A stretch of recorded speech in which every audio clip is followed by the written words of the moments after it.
Fresh air, longer days, a chance to reset. This season, let therapy be part of your spring cleaning. Clearing mental clutter, shaking off stuckness, and building something better. Grow Therapy helps you get there. Whether it's your first time in therapy or your 15th, Grow makes it easier to find a therapist who fits you, not the other way around. They connect you with thousands of independent licensed therapists across the U.S., offering both virtual and in-person sessions, nights and weekends. You can search by what matters, like insurance, specialty, identity, or availability, and get started in as little as 2 days. And if something comes up, you can cancel up to 24 hours in advance at no cost. There are no subscriptions, no long-term commitments. You just pay per session. Grow helps you find therapy on your time. Whatever challenges you're facing, Grow Therapy is here to help. Grow accepts over 100 insurance plans, including Medicaid in some states. Sessions average about $21 with insurance, and some pay as little as $0 depending on their plan. Visit growtherapy.com/booknow to get started. That's growtherapy.com/booknow. growtherapy.com/booknow. Availability and coverage vary by state and insurance plan. Before we had AT&T Business Wireless coverage, our delivery GPS wasn't the most reliable. Once our driver had to do a 14-point turn to get back on route. A 14-point turn! An influencer even live streamed the whole thing. Not good for business. Now with AT&T Business Wireless, routes are updating on the fly and deliveries are on time. And the influencer did get us 53 new followers though. AT&T Business Wireless. Connecting changes everything. Krista, where does Hawaii fall on your bucket list? I've been there and can't wait to go back. How about you? You know, it's funny. I had no desire to go. And then when I sold my financial planning business to a guy who goes there every year and he described how fun it was, that was back in 2009. And I still have not gone, but I really, really, really want to go. No, you don't. Yeah, that's right. You say you want to go, but what you do proves otherwise. On today's show, they say when you go somewhere, talk to the locals. What should you see? What should you do? Today, we'll talk to a gentleman who has lived for a long time in Hawaii about what he would consider the good, the bad, and the ugly. And looking for gear that experienced travelers use, you'll find our favorite curated travel helpers, from headphones to slacks and from health and fitness tools to chargers. It's all at stackingadventures.com/gear of the day or GOTD. That's our page. You'll help the show and you'll help yourself adventure better. And you won't waste your money and actually time on horrible gear that you won't even love. So Joe, who says it? I think you need to say it. You ready? Yeah, let's get this show on the road.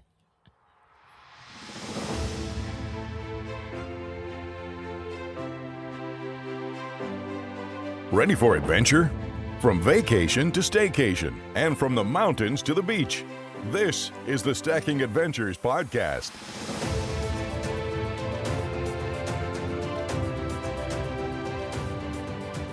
Welcome back to the Stacking Adventures podcast. We head around the world on this show with our adventure community. Every adventure has a story, and today we're going to hear from a local, Crystal, who has lived for a long, long time in Hawaii. I'm excited about this just because the locals tend to avoid the tourists and the tourist traps, and also the locals, they take the best care of the newbies and the newcomers. So they like to give you the lay of the land and flex their local chops. So I'm excited. It is true. It's funny. When you talk to a local, you're like, which of the tourist things could you stand to go to again, right? Instead of what can, billboard and road signs suck you into. So today we have a gentleman with us who we've known for a while. We know him as a military money writer. However, today he's going to be our Hawaii tour guide. Mr. Doug Norman joins us. We call him Nords. How are you, man? Doing fine, Joe. Good to see you, Crystal. I'm looking forward to this one. Well, us too. You've lived in Hawaii for 37 years. Is that difficult to understand? No, you don't look a hair over 32. To be fair, this was the Navy's idea way back in the 1980s. But once we got here, we recognized how good this was. And after a while leaving the islands and then flying back, felt more like coming home here to the islands than it did going back to the mainland.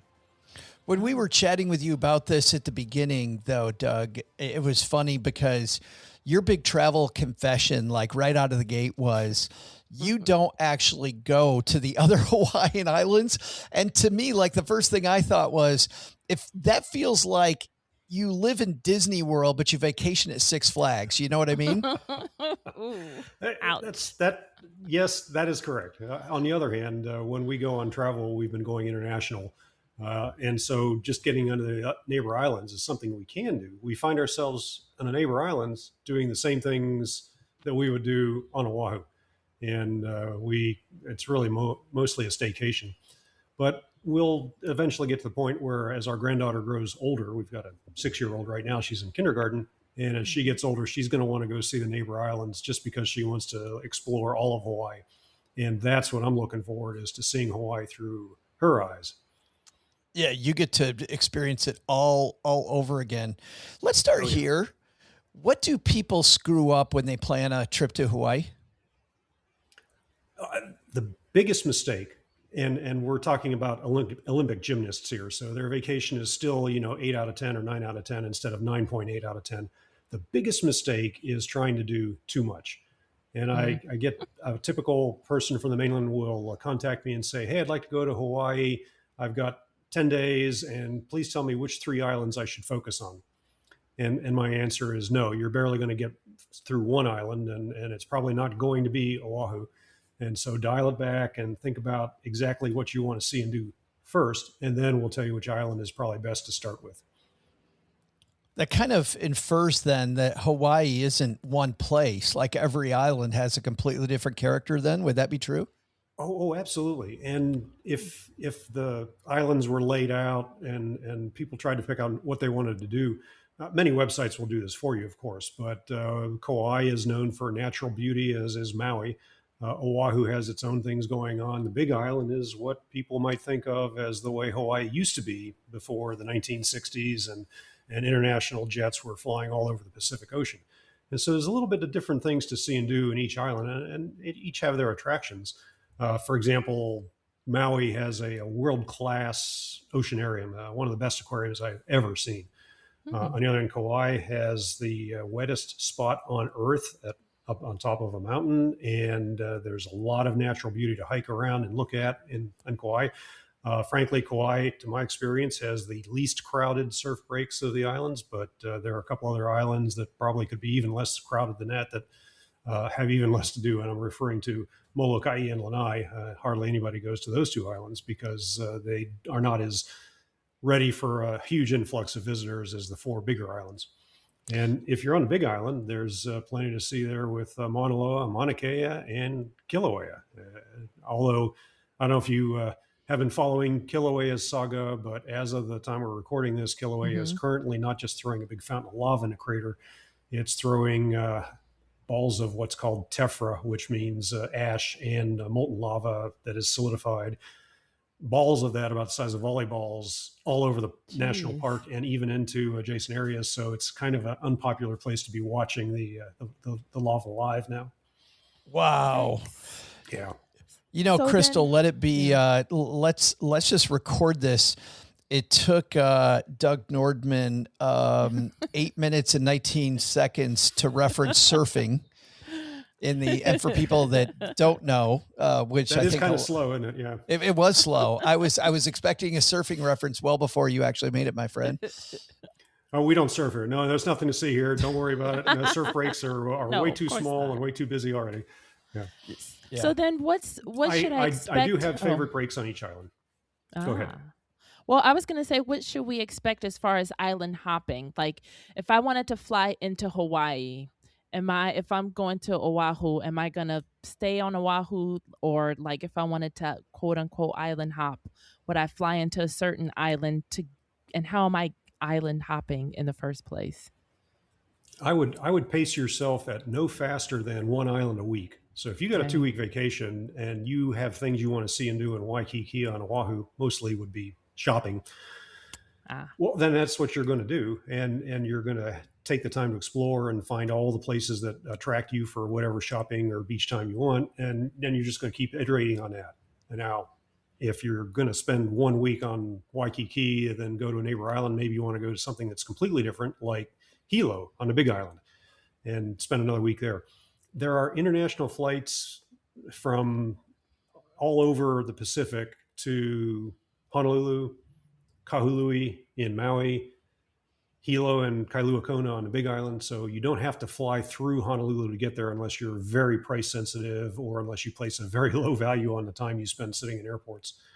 and even getting to Kauai, there's several flights there into Lihue that you can get from international locations or from the mainland. So that used to be a big deal, flying to Oahu and figuring out connections, and not such a big deal anymore. You did tell us in our prep work that if somebody's going for the first time, that the Big Island might be the move. That might be your first spot. How come? Personally, I like the Big Island the best of the 4 islands, even though I've lived on Oahu for 37 years. But the Big Island, it's more mellow.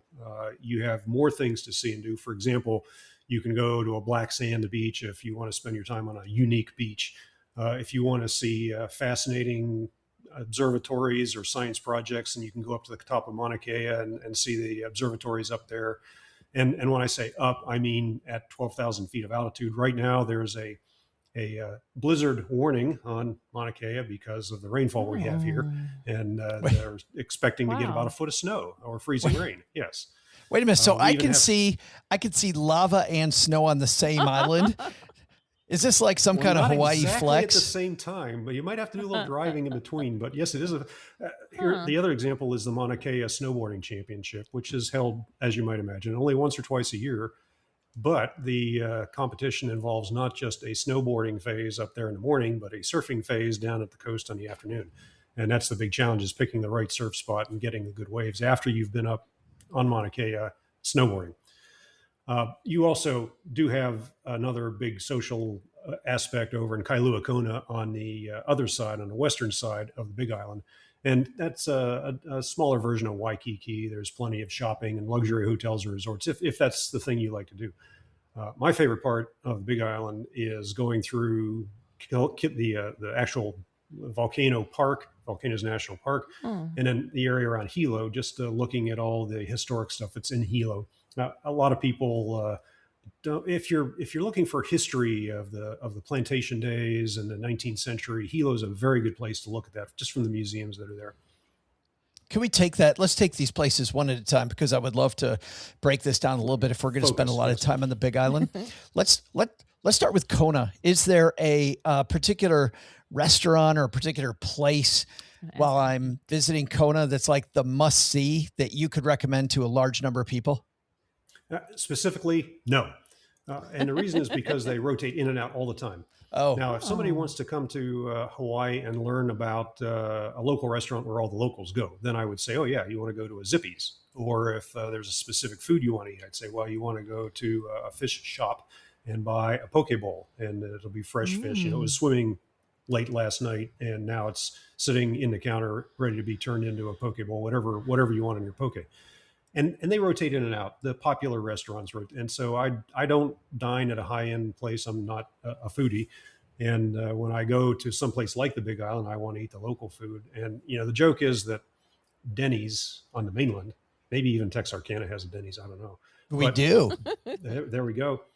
Denny's is aspiring to be just as good as Zippy's here in Hawaii. And so that's why I recommend people should go to a Zippy's. Well, that's where you'll find, you know, the locals. That's where you find the breakfast bunch. That's where you'll find the brain trust of the, the retirees that sit around in the morning catching up. And I enjoy that environment. People go to Zippy's because they can eat food that's not necessarily on the menu on the mainland, oxtail soup, or they can figure out whatever their favorite local dish is and have a memory at Zippy's that you can get at many other resorts and many other prices. But for Zippy's, it's very convenient. So that's how I am for food, is go to Zippy's, go get a poke bowl, go try some kind of cuisine like that. For entertainment, I tend to show people a website where you can choose among the offers there. You know, somebody will tell me, oh, I want to come to Hawaii. And I'll say, great, tell me who you are. And if I find out that they like shopping, then that's going to be one bunch of suggestions like Kailua Kona or Waikiki. If I find out they spend most of their time hiking or getting dirty or camping or exploring trails and the back country, then, well, you got plenty of islands for that. You got Big Island, Kauai, Maui, that kind of thing. Or maybe you just want to lay on the beach. You can do that anywhere, and maybe you want to find cheap accommodations where the biggest thing you have to do is walk down to the beach each day. Let's talk about Hilo, because you were talking about quiet and nature and hiking. Is there a specific trail that you like? Is there a specific spot that you like?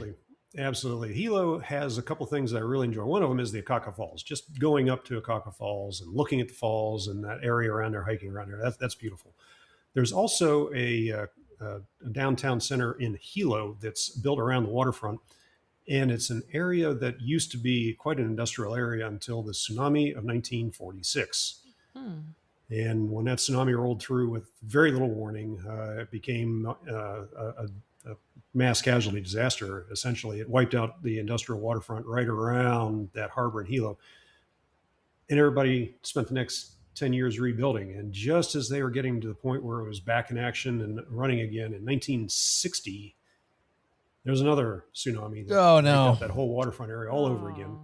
And so there are memorials everywhere, and there's a vibrant history around there, a little further inland, but a vibrant history of what the waterfront used to look like and what happened for the tsunami. I'm married to a retired meteorologist and oceanographer, so we are very interested in phenomena like tsunami. And it's something that you learn to live with in the islands, so we enjoy learning about what's been going on in the past there. One of my friends, in fact, he's in his 70s now, but he actually participated in the 1960 tsunami because his mother was 6 months pregnant, and the two of them got washed out to sea and brought back in. So that's my God! Wow. Yeah. Everything worked out fine. Everybody's fine. Everybody's healthy. You know, he was born on time, and you know, everybody jokes that the way he is today, well, we couldn't help it. The tsunami couldn't even take care of that. But the whole point is that these stories are everywhere. And by slowing down and taking the time to wander through the streets of Hilo, to go read all those plaques in the sidewalk or on the storefronts, to sit in a local cafe, you start hearing these things and seeing what's going on around you. You don't get experience if it's 48 hours in one island and 48 hours in the other island. Got it. Just describe the waterfall to me, by the way. Is it a straight down tall drop, or is it cascading over rocks? Yep, straight over the top. Rocks at the top, down into a great big pool at the bottom. We recommend you do not jump. You know, it's for display purposes only. There's plenty of other places on the island to go over the side and get wet. But it's a natural park. It's a very beautiful area, and it's relatively unspoiled. And it's just nice to go up there and wander around. And then, so I know when I was there, we did the Jurassic Park Jeep tour. We saw animals. Oh, yeah. Like, what kind of cool? Oh, and Pearl Harbor. So are there, like, I guess we talked about bucket list before. These are kind of some must see, like, pop culture-y kind of things. And see, what I'm hearing now is that you're the kind of person who likes to see locations where notable events have happened. Like, oh my gosh, Jurassic Park was filmed right here. Yeah, where are the raptors? Well, yeah, but it's interesting to see how Kualoa Ranch has made itself into an attraction that can handle that kind of thing. Ironically, a lot of Jurassic Park was filmed over on Kauai. I don't know if you've heard this story, but the storm scene in the movie, the first one, Jurassic Park, where all the rain and wind and it's dark and all, that was filmed on Kauai during what turned out to be Hurricane Iniki. And nobody expected that. You know, Spielberg and the crew had gone back to the hotel because they were done for the day. And as the weather got worse and worse and worse, somebody finally said, you know, we really should be rolling for this. And sure enough, they had enough power. They had enough generator. Yeah, they went outside and the raw footage they got. But you'll see that kind of story at Kualoa, and they'll talk about it, and they'll talk about all the other movies that have been filmed there and the people who've been through there. Hawaii is a very big tax incentive program to bring productions here from the mainland, from all over the world. So we're not quite up there like New Zealand with the Hobbit movie or the Rings trilogy, but we try to do that kind of incentive to bring more productions, more revenue to the islands. I have a big military audience, and if they're planning on coming to Oahu, they don't want to hear about the neighbor islands. They want to hear about Pearl Harbor. And I tell people this is a little known fact, but there are actually 4 main attractions in Pearl Harbor. There's the Arizona Memorial, the Missouri Memorial, the ship USS Missouri. There's the Pacific Aviation Museum on Ford Island, just a half a mile away from the Missouri Memorial. And then, of course, there's my favorite, the Pacific Fleet Submarine Museum. I could spend 2 or 3 days at the Submarine Museum all by myself. And the sad fact is that much of the gear that I used in the 80s and 90s is now in the museum to look at. Oh, I should Full do something circle. with my estate plan. Maybe they'll embalm me and set me up in a corner on a Sunday. I hope they wait till I'm dead. The other attractions in the Pearl Harbor area are things that could occupy an entire day. If you're a history buff with World War II and you go to the Arizona Memorial, it's a very meaningful experience. And there's a couple of museums in there. I find it actually kind of intense after hearing all the stories. And we've been here since the 90s. We used to have Pearl Harbor survivors who would sit outside of the bookstore and just pass the time with visitors. They'd talk about their experiences, and they'd talk about how that felt and how it feels and so forth. And the Missouri Memorial, I was still on active duty when the Missouri was towed up the channel into Pearl Harbor. And so there's all those stories. cool.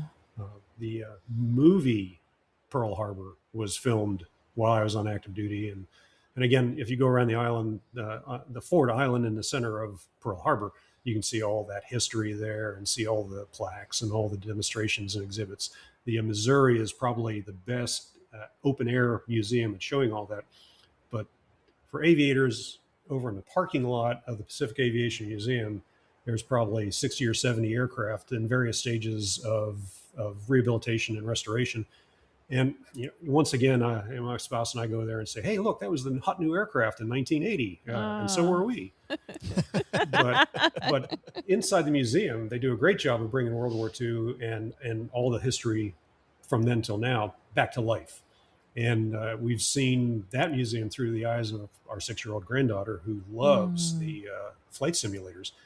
And the flight simulators are actually full motion. If you're susceptible to motion sickness, you can certainly get a little queasy in them, but it gives you a good feeling for what it's like to fly an aircraft, not just sitting in front of a video screen.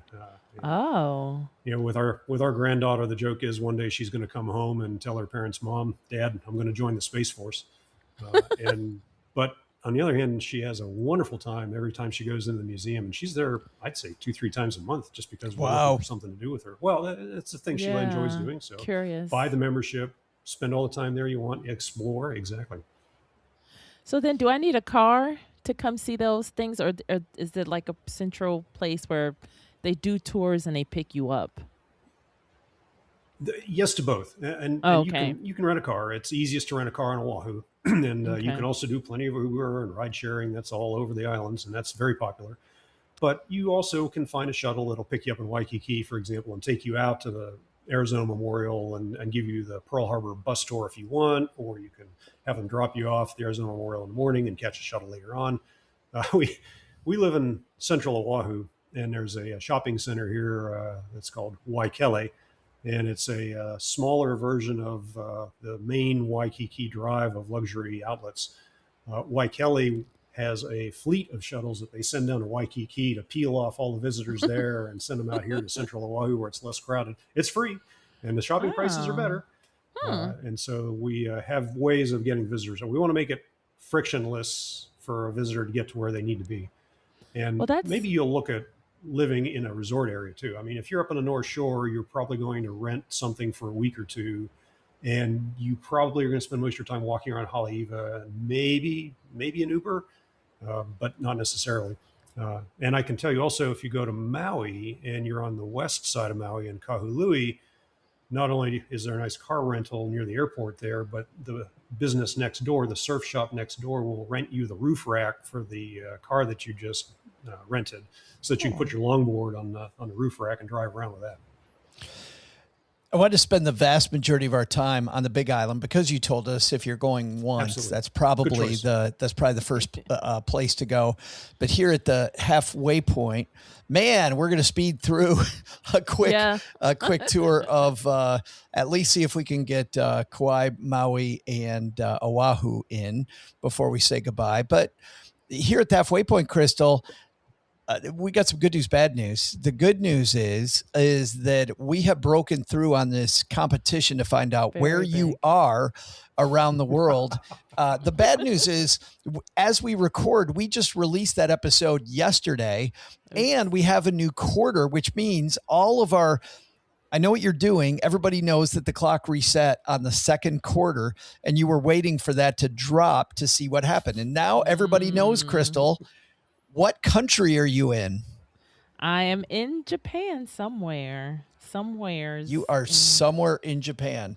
So here's what you do, adventurers. The first thing you do, you call in. And how do people call in to find out where you're at? You head to stackingadventures.com/mystory, and you can record up to 5 minutes of your educated guess of where I am. You ask a question, a yes or no question is your first question, and then you bring it home with your second. That's your pinpoint. Like a good question to ask. Are you in the northern half? Or are you in the southern half of? And then after the yes no, then you make your guess. But nobody's done that. So there's a free tip, adventures. But it's stackingadventures.com/mystory. And also, we want to hear about your adventures in Hawaii or any of the places that we've gone, or maybe a new place that you're thinking about heading to or that you recently went to. But it's pretty exciting. All right. We've got that coming next episode. Then bring the guesses on, everybody. First come, first serve. And we'll see who's going to win the Emerald Cruise Line's backpack. Very exciting. And who's going to take home this prize. So we'll be back with more from Hawaii in just a minute. Breaking news for your home. Way Day. Wayfair's big sale is almost here, and you can score the best deals in home. Like up to 80% off everything home. Yes, you heard that right. 80% off with free shipping on everything. Plus surprise flash deals all Way Day long. We're talking outdoor furniture and essentials, rugs, and more. All at Wayfair, and all up to 80% off during Way Day. Shop Wayfair's Way Day from April 25th through 27th. Wayfair, every style, every home. Day or night, VerboCare is here 24/7 to help make every part of your stay seamless. If anything comes up, or you simply need a little guidance, support is ready whenever you reach out. From the moment you book to the moment you head home, we're here to help things run smoothly. Because a great trip starts with the right support. And hey, a good playlist doesn't hurt either.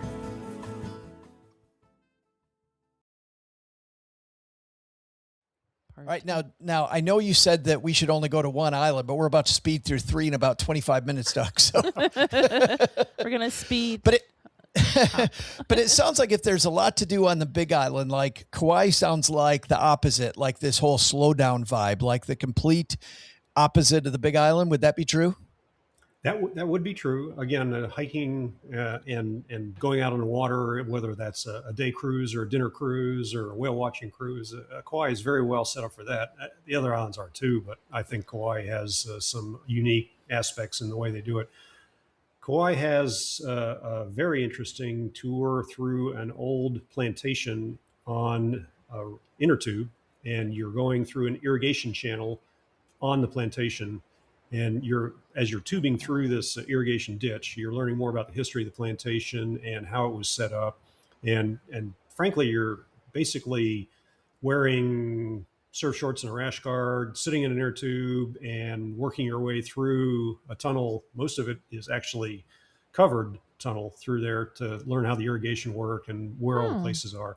So that's kind of, I enjoyed that visit, and there's no waterfalls there. Then there is the Nepali coast on the Garden Isle on Kauai, and that is a hiking area that is overnight, largely inaccessible to vehicles. If you want to really get back to nature, Kauai is a place to do it. There's also, ironically, up on the north shore of Kauai, along not too far away from the Nepali, is the two towns of Hanalei and Princeville. And Princeville is known for luxurious resorts and nice beaches, and you really don't have to expend any effort at all to have a lovely time there. You hardly have to move at all. They will bring everything to you in your chair on the sand.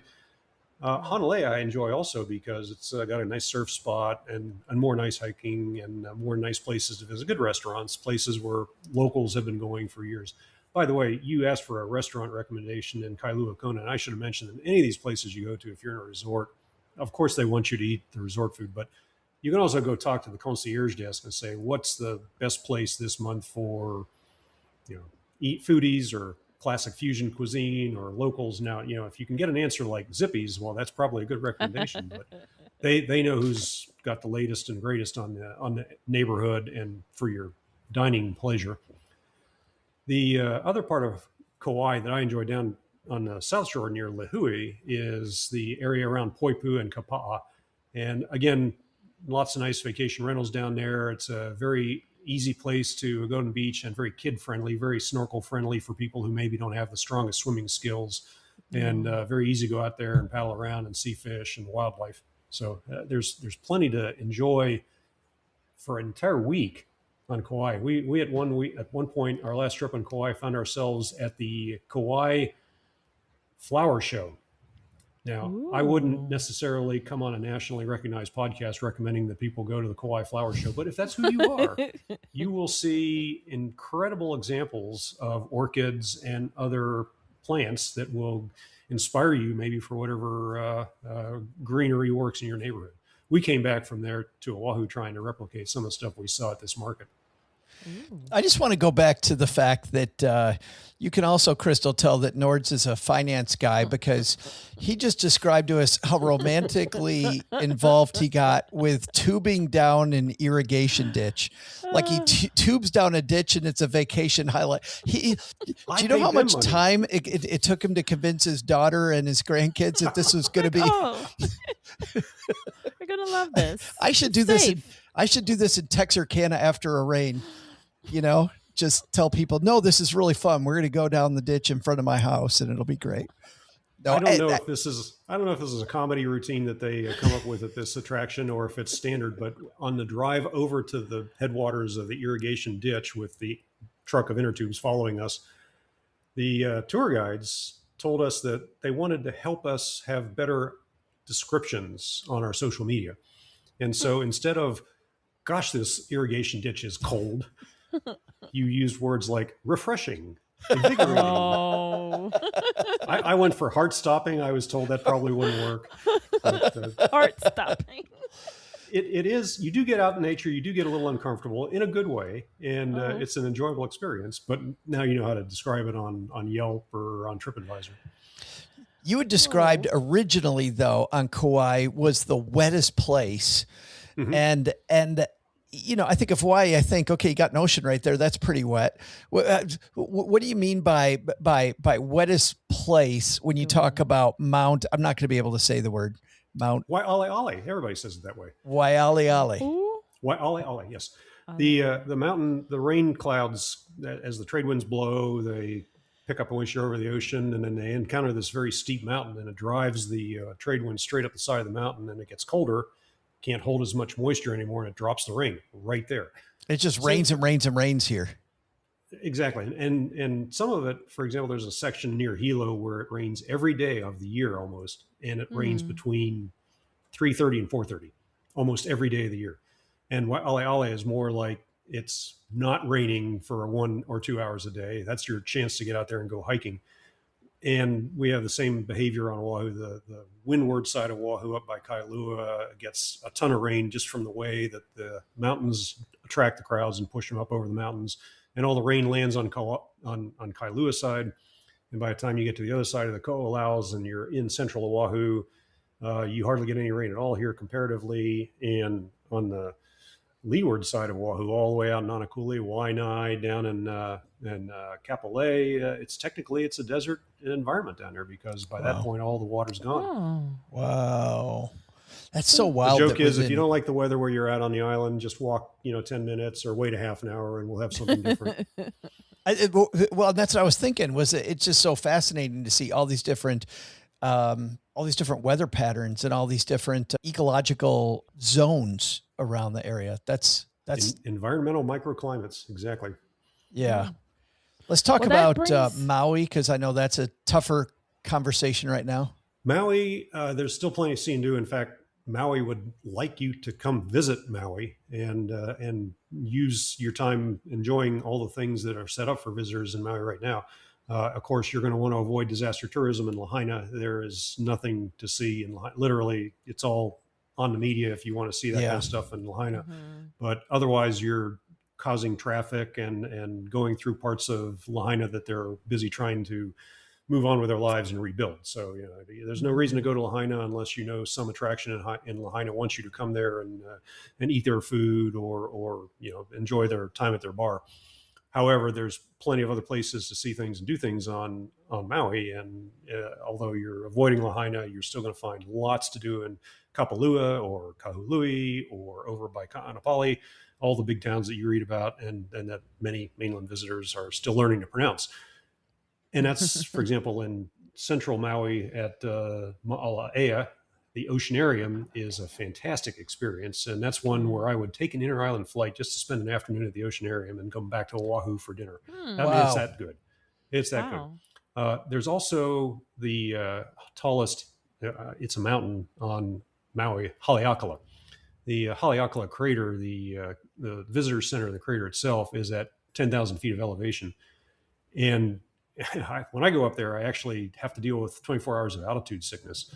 But there's a hiking trail up at 10,000 feet, and you can go down into the crater. Now, every step you take down into the crater is 2 steps that you're going to have to take coming back up out of the crater. But it's worth going up to that area, looking around the visitor center up there, going down to the crater just to see the silver swords, the ecosystem down there, the critters that have evolved in that crater in that tiny little environment all by themselves and been isolated or cut off from everything else going on the island, let alone the rest of the world.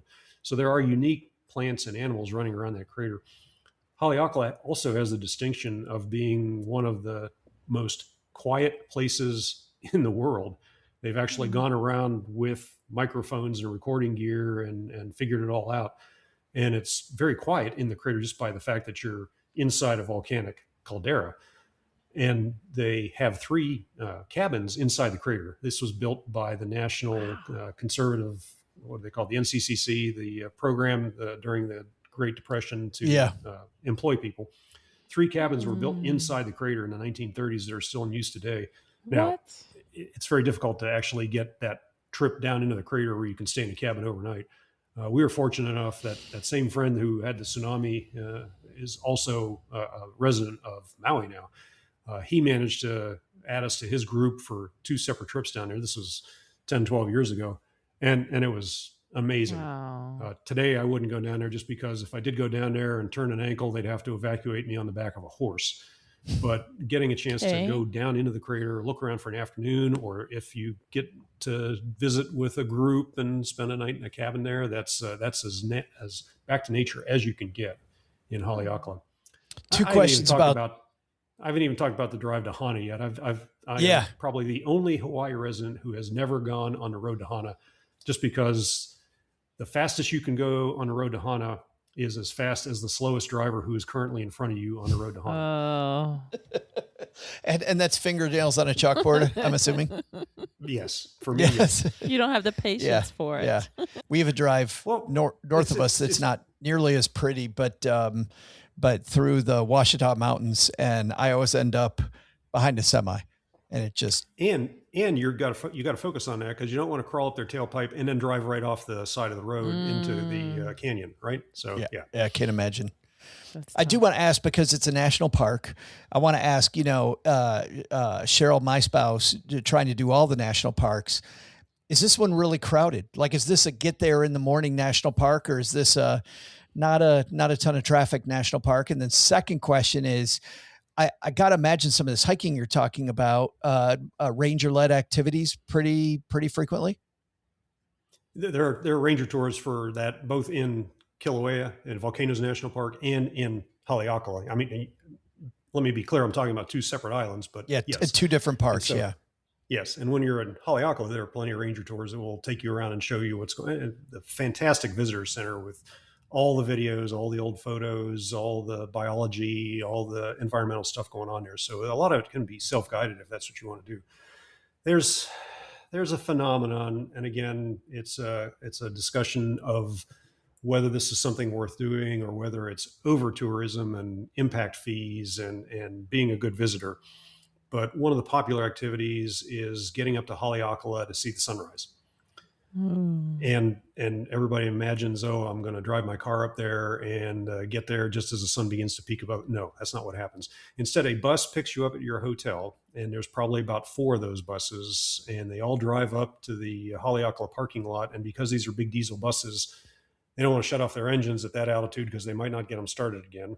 So they sit there in a parking lot with 4 or 5 buses idling in the background while you're over at the edge of the overlook, looking to the east, hoping that the cloud layer is not too much to show a good sunrise. And eventually the spiritual thing happens, the sun rises, but it's not the experience that you thought you were going to have. I also should have mentioned that you usually get on the bus about 3:30 in the morning to get up to the top of Haleakala. Yeah, I can see Joe's out already. So there are things like that that will sound quite intriguing when you first, and so my answer to that is first find out what kind of visitor you are, if that's something you're willing to invest the time and the effort to do, and maybe you don't need to do it up at Haleakala with 300 of your closest friends in the early morning hours. Maybe this is something you can just go down on the east side and look at on the beach, or go over to the west side and look at on the sunset. Well, that sounds way more Crystal Speed with a drink with an umbrella in it, right, Hammond? Yes, several. Well, that is one way to do it. Another way to do it is to get on a catamaran or any sailing vessel and go out from November through February, which is peak whale watching season, Maui and Kauai in particular. And because you're out there on a sailing vessel, you're not making a lot of noise in the water, and the whales are much more likely to be nearby or easier to see when you're not looking at them from the deck of a bigger vessel. Now, if you want something that's more stable, you're going to be on a bigger ship, on a bigger boat, and it's going to have, an engine and then a diesel engine and all that. And that gets a little more complicated, but it's a smoother ride than a catamaran. That was going to be mine, because you talked about November through December. We had just happened to be there in October, and they had a really big Halloween parade. Like, are there different, a better times to go, for the partying, whale watching? The parade you're referring to might have been the one in Maui and Lahaina. So it's going to be a while before we see that one again. I'm sure there's something on a holiday going on in Kailua Kona on Big Island, or maybe through Kahului on Maui instead of Lahaina. I don't know off the top of my head about any of that event on Kauai. There's always something going on Oahu near the holidays for things like that. Cool. One of the best ways to do that is to look at the visitor brochures that you see in the airports or online. For example, this week Oahu, or this week Hawaii, or this week Maui. That'll tell you what the calendar has on it for various events. If you're a surfer, we wouldn't even be talking about that. You'd already have memorized the competition schedule up in the North Shore of Oahu. And you'd already know where you wanted to go and who you wanted to see. Cool. What amazed me was when we were in Alaska and we were out on a whale watching ship, they were telling us that the whales that we were seeing now were the last whales of the season, and they were headed to Hawaii. Like, you're seeing the same whales that you'll see in Alaska, and just a wild migration pattern that's really, really cool. I thought that was fascinating. We need to move on to... It's a lot easier to find food up there, but it's a lot easier to give birth down here where it's warmer. And that's the trade-off, right? That's what they do. I think. Yeah. Let's talk about Oahu, because what most people think Hawaii is, like, they immediately think of Oahu, but you ranked it 4th in your list of places to go. And not only that, but if you live on Oahu, you probably have an attitude of, I don't go to Waikiki, which is mistaken, but it's because mostly you get used to living your life in your area of your neighborhood, of the things you do, of the work you do. And so if you're living on the island, the things to do in Waikiki are the things to do with nice restaurants. Maybe you're down there for the bars, the nightlife, or live music. Waikiki is full of live music that is every bit as good as what you would find in a recording studio on the mainland. And it's done by people who live, and many of them have day jobs on Oahu, but enjoy playing and enjoy performing. And they just don't want to leave the islands to go to someplace like Los Angeles, for example, or Nashville to start a music career, if they can do it by playing live on Oahu and enjoying this with family and friends. Pictures make it seem like Waikiki's like Times Square, but with better weather. Oh yeah, you could definitely form that opinion, and everybody's more polite and cheerful to be around too. Right, but it's the aloha spirit. Right. But again, it is crowded, and it has to do with what you want to see and do. And so, if you're looking for a luxury resort hotel, Waikiki is full of that. And if you're looking for a place where you can rent a short-term rental for a couple of weeks or a couple of months, again, Waikiki is full of places to do that. And it's an easy place to start with whatever else you want to try. For example, there's a Zippy's down in Honolulu, but there's also an easy hike up to Diamond Head Crater that you can take to just go look around the island and enjoy the views without having to invest an entire afternoon or hike 10 miles to get there to see that site. So it's very convenient to bring everybody into Honolulu International Airport and straight down to Waikiki for that kind of vacation. Very, very affordable. And so that's why it's because our marketing is working, right? There's more money marketing Waikiki, I would say, than probably any other place in the islands. Yeah. Let's talk about the islands that you won't see. Molokai and Lanai. Molokai, Lanai, both of those islands are mostly residential. In fact, there aren't enough jobs on either of those islands, and many people commute from Lanai or Molokai to Maui for their day job. Of course, now with remote work, it's probably much more sustainable to live and work on Molokai or Lanai. I wouldn't know the details on that very well, but I'm sure people are spending less time commuting to Maui. There's a concern on Lanai because 98% of the island is owned by Larry Ellison, the CEO of Oracle. That island is reverting to a less benign kind of ownership management, and that doesn't encourage tourism at all.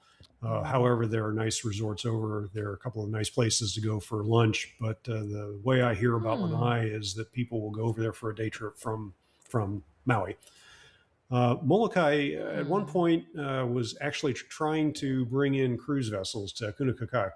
And so you take an island that's got 7,000 residents and one intersection with traffic lights. Oh, no. And you see where this is going. Ouch. Oh, no. Ouch. That lasted for about one season and ended badly. And so now Molokai has not said Maui go home, but Molokai has said, hey, we will do some limited tourism here, but we really aren't interested in it. And many of the places on Molokai that used to be areas that were visitor attractions have struggled to stay in business.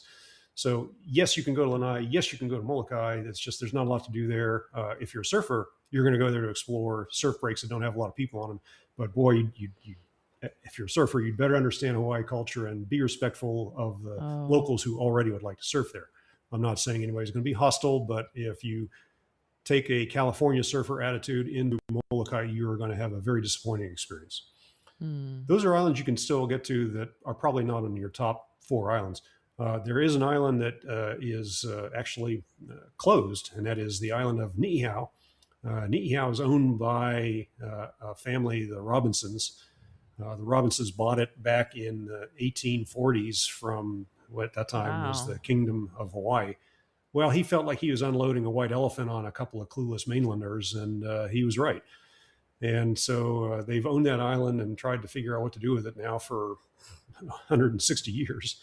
Wow. And are still working that way. But Ni'ihau is where it's sort of like the repository of Hawaiian culture. For example, the primary language on Ni'ihau is Hawaiian language. Wow. And the people that are living on Ni'ihau will practice traditional crafts, traditional arts. I mean, there's a certain amount of commuting back and forth between Kauai and Ni'ihau, or between Ni'ihau and Oahu to visit Bishop Museum, where cultural exhibits are, and where also other craftsmen are practicing their traditional crafts. But on Ni'ihau, that is the focus. That's your lifestyle. You are going to Ni'ihau to live as if it was the way Hawaii used to be and would ideally always be as a place where we archive and preserve and propagate the culture. And for example, just a few years ago now, maybe 10, 15 years ago, University of Hawaii finally came up with a doctorate degree program in Hawaiian studies, literally in the Hawaiian language. Wow. And people show up. Well, the first time they did that, the graduates, the two doctoral candidates showed up in Malo to pick up their certificates. I mean, traditional Hawaiian attire, to pick up their degrees and to point out that this is what they've been studying and this is what they're preserving. And for them, the permission to go to Ni'ihau and stay there, or to exchange information with people in Ni'ihau and just keep that fertilization going and that preservation of the culture going is something that is very jealously guarded here and very important here. We almost lost all this stuff. Do we have time for a story? Yeah. Yes. We have a Polynesian voyaging canoe activity here on the island. You may have heard about Hokulea and Hikanalia, two of the vessels that navigate across the Pacific. And it got to the point now that in the 1970s, there was only one remaining navigator who used the ancient ways that the Polynesians used to get from all the way from Indonesia and the islands in that area all the way to eventually Hawaii in successive waves of migration. There's only one guy left who knew how to do that. Wow. And through efforts of the Polynesian Voyaging Society, they managed to sit down with this man and bring him on to a recreated Polynesian cruising ship, the Hokulea. And he taught a few more navigators. And now we had, 3 or 4 people. It's been 50 years. And since then, it's gone on and spread out all over Oahu and the neighbor islands. And Hokulea is now in its 3rd generation of training navigators. And when I say navigator, I don't mean like the kind of navigating I did in the U.S. Navy. This is figuring out where 50 or 60 different stars are and the constellation and when they rise and set and how to look at the winds and the waves and other phenomena in the atmosphere to tell where you are. And this is a lifestyle. So one of the things that my spouse and I did last November is we went on a trip that has been on our bucket list for a while. And we went down to the North Island of New Zealand. And we got off the plane in Auckland and got set up in our Airbnb. And one of the first things we did was wander down to the waterfront in Auckland to see what was going on around the waterfront. And we walked by the Maritime Museum and turned the corner, and there was Hokulea. Now, they had a different experience getting from Oahu to New Zealand than my spouse and I had. But the point was that they were training a new generation of navigators, and that was their graduation exercises. Okay, here you are in Oahu. Let's see if you can find New Zealand. And they did. Oh, that's crazy. That's amazing.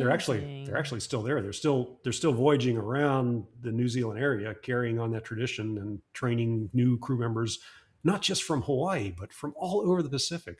That's cool. Yeah. That's end of my story. Thank you for indulging me on that one, but that one's very precious. I used to navigate, but my experience navigating was a little different than what an ancient Polynesian Voyaging Society has. I could just imagine what a cool thing it would be, though, to turn that corner and there it is. And you had no idea. We knew that Hokulea was away from Oahu. We did not know, and they had just pulled in like the week before. And they weren't even giving tours. They didn't want to give tours. They didn't want to show up. They had people that they would take around the islands for training. They knew who their local contacts were, and there's probably a couple of schools, and there's probably another voyaging society there. Those are the people they want to hang out with. Otherwise, they're in a Liberty port. They're in Auckland. They're going to go out and party. They're not going to sit on the Hokulea and give us tours of the Hokulea. So all we could do is go there and take pictures. Also, in our prep, there was a plot twist that I did not see coming, which was you referenced a 9th island. Oh, yes. It's, again, the islands are a place where you grow up and you want to spend your whole life here, but it's very difficult to afford to live on Oahu, let alone the neighbor islands. And so when the price of Hawaii living gets too high, you end up on the mainland. Maybe you went to the mainland for college. Maybe you went to the mainland for a better job. Whatever reason you're on the mainland, there are now more native Hawaiians living on the mainland than in the state of Hawaii. And one of the primary migrations of getting people to the 9th island is the Las Vegas area. And I don't know if you're familiar with the Hotel Cal in Las Vegas, but that actually organizes its casino and its cuisine and its restaurants because they have a very strong demographic of people visiting from Oahu, flying to Las Vegas to stay at the Cal, gamble, That's cool. visit around Las Vegas area, and then come back to Oahu. That's cool. It's funny. I'm from, Detroit, and there's a casino downtown, the D. So, which is all a Detroit casino. So I feel the same way, Doug. I feel when I go there, I feel a little bit of home. And imagine how hard it is to find Detroit people around you, people that grew up in Detroit. Well, that's the feeling. And it's serious business. The people that have left Oahu, that have left Hawaii for whatever reason, and now you're living in Las Vegas, if you did hula as a primary activity, as your main interest, not as your day job, but as your lifestyle, if you were somebody who spends all the time with hula halau in Hawaii, and now you're in Las Vegas, you're going to start a new halau there. And if that goes on for 25, 30 years, you're going to get a core of hula experience in Las Vegas that is every bit as competitive as any halau here on Oahu, and is just as cultural and just as good at it. And so again, there are more native Hawaiians living on the mainland, and Las Vegas is one of those areas where there's a very strong locals culture. Yeah, I did not see that coming. Me I laughed. Ninth Island is Las Vegas. You don't see that. You don't see that advertised. Come to Las Vegas for Hawaii culture. For Hawaii, but if you're here and you want to stop there on the way home, What is you've lived there 37 years? Yeah. What still makes you stop and go, wow? Things that are unusual that I see happening here that just confound me. We've had unusual weather in the last couple of weeks. The weather has been not as bad as a hurricane, but for weather just short of a hurricane, it's been the worst it's been in probably 25 years. Just from the volume of rainfall and the way the meteorological conditions set up, the mass of wetness that has risen up here out of the south and parked itself on top of Oahu. I mean, right now we've had our third week of rain. We've had a couple of weeks off in between, but we're in our third week of rain in the month. And just today alone, it's been almost 2 inches of rain. So that's been unusual. I will share another story. My daughter, who lives on Oahu, she's back, and her spouse and our granddaughter. But my daughter, when she was growing up here, did not hear lightning or thunder until she was 8 years old. I mean, she lived that many years of her life here before a thunderstorm actually produced thunder and lightning. And since then, it's become more common, but it is still rare here on the islands, especially compared to the mainland, to hear thunder and lightning, to see the lightning and hear the thunder. And so that's another thing that makes me go, when we do get that kind of event. Other than that, I guess it's because I've been here for so long. It's been hard to find things that make me go, one thing that has happened in surfing world is that you're familiar with paddling out on a longboard. You're familiar with paddling out on a performance shortboard. You're probably even familiar with stand-up paddling. But you have probably not yet seen a hydrofoil board. And that's literally a short surfboard, only about 3-4 feet long. Looks more like a boogie board. With a hydrofoil sticking down below it. And if you get that thing up to speed and the hydrofoil lifts you up out of the water, there's no more drag.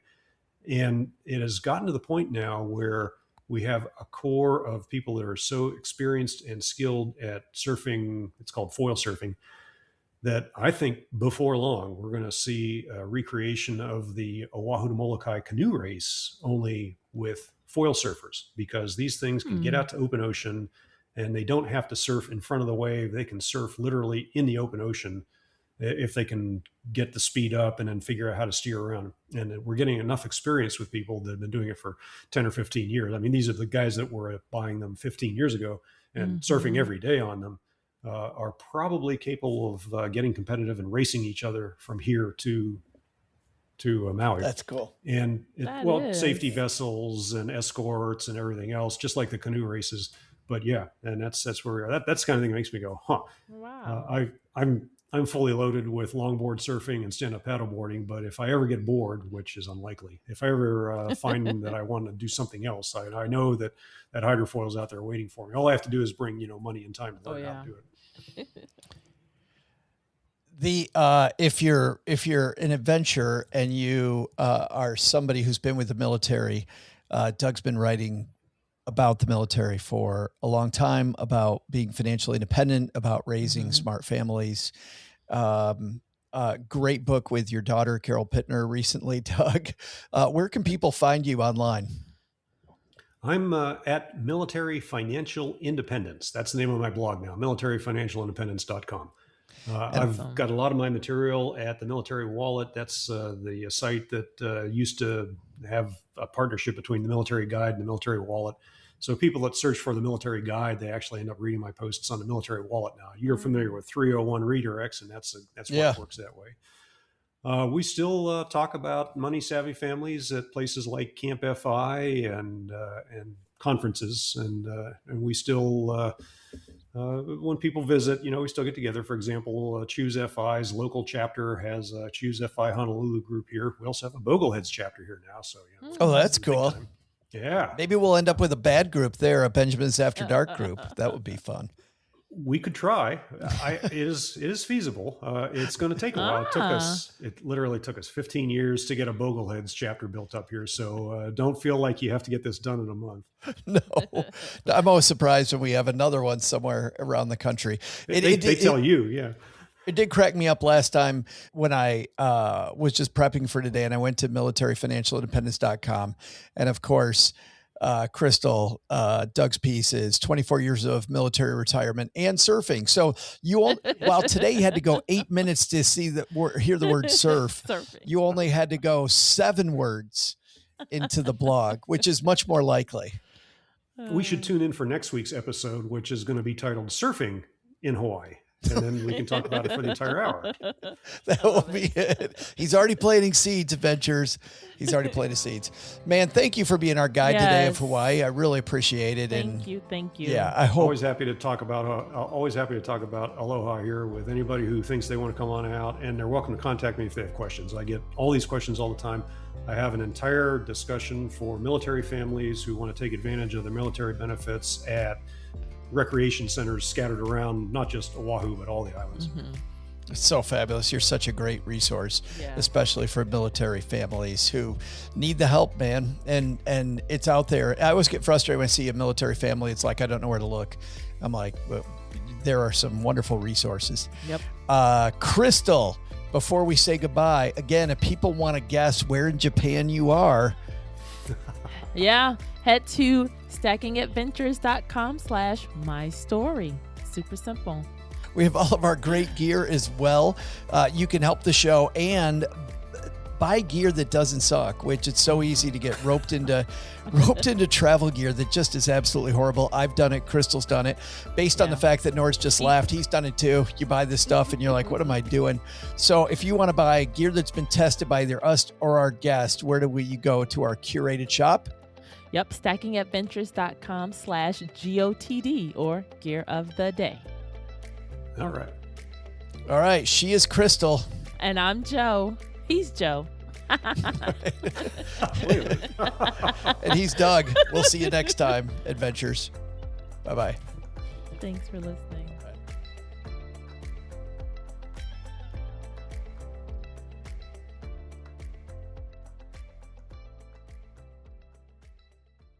I'm U.S. Transportation Secretary Sean Duffy. We all get distracted when we drive, but how we handle these distractions can be a matter of life or death. Please put your phones on silent and take a mental note to focus on driving. Paid for by NHTSA.